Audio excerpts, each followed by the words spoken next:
नमस्कार, अभिनंदन। आज हम सभी संस्कृत की इस कक्षा में संवाद लेखन सीखेंगे। हिंदी की कक्षा में हम पहले ही संवाद लेखन का कार्य सीख चुके हैं। अब संस्कृत में हम किस प्रकार इस कार्य को करते हैं वह हम समझेंगे। संवाद, सबसे पहले इसका अर्थ समझना आवश्यक है। संवाद का अर्थ है दो व्यक्तियों के बीच होने वाली बातचीत। जब दो व्यक्ति आपस में बात करते हैं तो वह उनके बीच का संवाद कहलाता है। जैसे यदि मैं आपको उदाहरण दूं कि इस समय मैं आपसे बात कर रही हूं, यदि आप मेरी बात का मेरे साथ उत्तर देते हैं तो वह संवाद कहलाता है। जैसे कि कोई डॉक्टर और उसके मरीज उसके पास जाता है और वो दोनों बातचीत करते हैं। जैसे डॉक्टर ने कहा, तुम्हें क्या परेशानी है? फिर मरीज ने कहा, आज मुझे बहुत तेज बुखार है। डॉक्टर ने पूछा, तुम्हें बुखार कब से है? मरीज बताता है, मुझे शाम से बुखार है। तो इस तरीके से उनकी आपस में की गई बातचीत के जो अंश हैं वो संवाद कहलाते हैं। हम किसी भी विषय पर संवाद को अपने इसके पाठ्यक्रम के अंतर्गत समझते हैं, लिखते हैं और पढ़ते हैं। हिंदी और संस्कृत विषय दोनों में ही संवाद एक मुख्य विषय है। इसके अंतर्गत हम हिंदी में केवल विषय के अनुसार जो आपको दिया जाता है संवाद लेखन लिखते हैं और पूर्ण संवाद हम उसमें लिखते हैं कि किसने क्या कहा, किसने उसका क्या उत्तर दिया।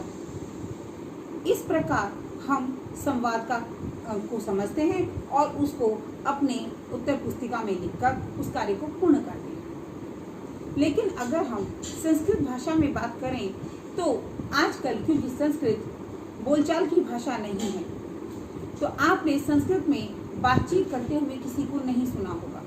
लेकिन हम विभिन्न संस्कृत नाटकों, पुस्तकों आदि में इसे आसानी से देख सकते हैं। जैसे कि एक संवाद मैंने यहाँ लिखा है जिसे आप इसके माध्यम से समझेंगे और इसे समझकर अपनी उत्तर पुस्तिका में लिखने का प्रयत्न करेंगे। यहाँ इस संवाद के अंतर्गत हम देखेंगे कि यहाँ पर दो सहेलियों के मध्य संवाद है और बीच में आपको कुछ रिक्त स्थान दिखाई दे रहे हैं। संस्कृत में जब हम संवाद वाला उपविषय समझते हैं तो उसमें हम सबसे पहले देखते हैं कि हमारे पास यहाँ पर कुछ शब्द मंजूषा में लिखे हुए हैं। इस मंजूषा में दिए गए शब्दों को हमें समझकर उचित स्थान पर दिए गए रिक्त स्थानों में भरना है। अब नीचे की पंक्तियों में हम देख रहे हैं कि लता और रमा नामक दो सहेलियों के मध्य का संवाद है जिसे हम समझेंगे। तो सबसे पहले लता, हे रमे त्वम किम, हे रमे तुम क्या। अब जो रिक्त स्थान आया है इसमें हमें ऊपर से उचित शब्द का चुनाव करके भरना है। अब यदि हम यहाँ पढ़ें कि हे रमे त्वम किम, कि हे रमा तुम क्या। अब हम शुरू से देखते हैं। रामायणम, तुम क्या रामायण। पठसी, पठसी मतलब पढ़ती हो। अस्मिन, यह या इसमें, श्री रामस्य, राम की, और पुस्तकस्य, पुस्तक की। तो यहाँ पर उचित शब्द क्या आता है? पठसी। त्वम किम पठसी, तुम क्या पढ़ती हो। बड़े ध्यान से हम देख रहे हैं, हे रमे त्वम किम पठसी, तो इसका अर्थ निकलता है हे रमे तुम क्या पढ़ती हो। द्वितीय पंक्ति में रमा, अब रमा इसका उत्तर दे रही है, अहम पुस्तकम पठामि, मैं पुस्तक पढ़ती हूँ। पहले में प्रश्न पूछा गया, हे रमे तुम क्या पढ़ती हो। दूसरे में अहम पुस्तकम पठामि, मैं पुस्तक पढ़ती हूँ। तीसरी, फिर लता ने कहा, लता अस्य, फिर आपका रिक्त स्थान आया, नाम किम, इसका नाम क्या है। अब हमने देखा कि इस रिक्त स्थान के लिए हम ऊपर वाले रिक्त स्थान के लिए हम इस शब्द का चुनाव कर चुके हैं और अब हमारे पास 1, 2, 3 और 4 शब्द हैं। इनमें से हमें चुनाव करना है कि अस्य रामायणम नाम के, इस रामायण का नाम क्या है। ये शब्द अस्मिन, श्री रामस्य और पुस्तकस्य। तो यहाँ पर हमारी समझ में आ गया कि इस पुस्तक का नाम क्या है। तो यहाँ पर आ गया हमारा पुस्तकस्य। तो पुस्तकस्य को हम यहाँ लिख देंगे और यहाँ हमारा ये शब्द भी चयनित हो गया। आगे बढ़ेंगे।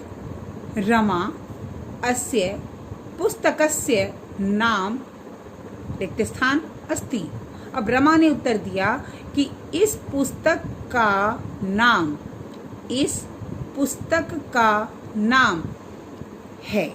अब क्या है, रामायणम या श्री रामस्य?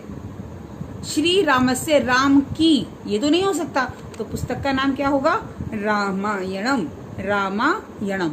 तो ये भी आपका यहाँ पर आ गया और ये पंक्ति पूर्ण हुई। अस्य पुस्तकस्य नाम रामायणम अस्ति। आगे लता रिक्त स्थान, पुस्तके कस्य वर्णनम अस्ति। अब लता ने क्या पूछा, पुस्तक में किसका वर्णन है, पुस्तक में किसका वर्णन है। तो अब यहाँ पर हमारे पास 2 ही शब्द बचे हैं, अस्मिन और रामस्य। इसमें किसका वर्णन है या श्री राम के में किसका वर्णन है। तो उचित शब्द क्या आया, अस्मिन।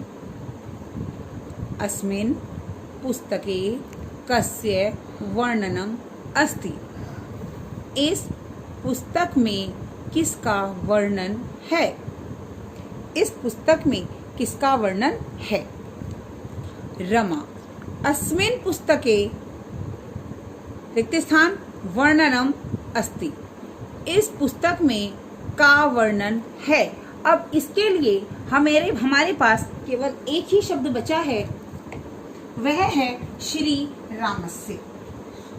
और यहाँ पर हम भर देंगे अस्मिन पुस्तके श्री रामस्य वर्णनम अस्ति। एक बार पुनः इसे समझेंगे।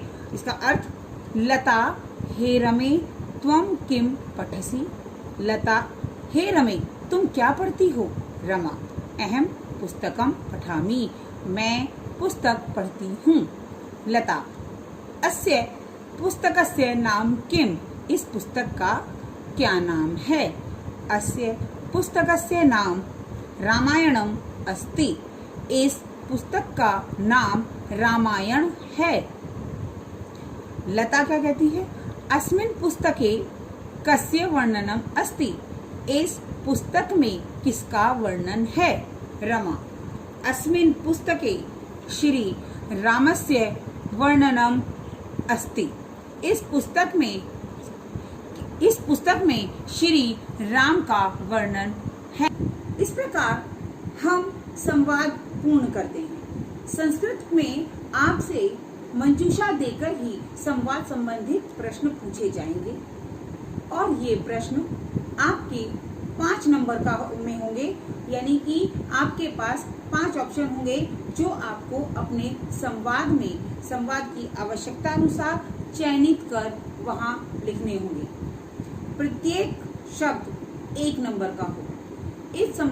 इस तरह से हम संवाद वाले प्रश्न को पूर्ण करते हैं और हमें इसके लिए सबसे ज्यादा आवश्यक है कि हम उस संवाद को बड़े ध्यान से पढ़ें और समझें कि कहाँ पर हमें किस शब्द का चुनाव करना है और उसको वहाँ पर लिखना है। संवाद लिखते समय सिर्फ उसके उत्तरों को या उसके द्वारा चयनित शब्दों को ही हमें पंक्तिबद्ध नहीं करना है, हमें पूर्ण संवाद अपनी उत्तर पुस्तिका में लिखना है। संस्कृत विषय से संबंधित एक चीज आज और मैं आपको स्पष्ट करना चाहूंगी कि जब हम अपनी संस्कृत की उत्तर पुस्तिका को तैयार करेंगे तो उस पर हम पीले रंग का कवर चढ़ाएंगे, जिससे कि वह सुरक्षित भी रहे और अलग से पहचानी भी जा सके। इसके अतिरिक्त सुंदर लेखन, विसर्ग और हलन का हमें विशेष ध्यान रखना है। मात्राओं का विशेष ध्यान रखना है। सुंदर लेखन के साथ कार्य करते हुए जब आप अपने कार्य को करेंगे तो आपका कार्य न केवल अच्छा और सुंदर होगा बल्कि आकर्षक भी होगा।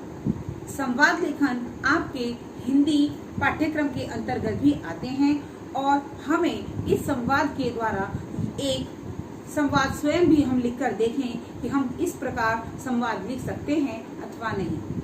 यदि आपको किसी भी प्रकार की कठिनाई का अनुभव होता है तो आप मुझसे प्रश्न पूछ सकते हैं और समझ सकते हैं। धन्यवाद।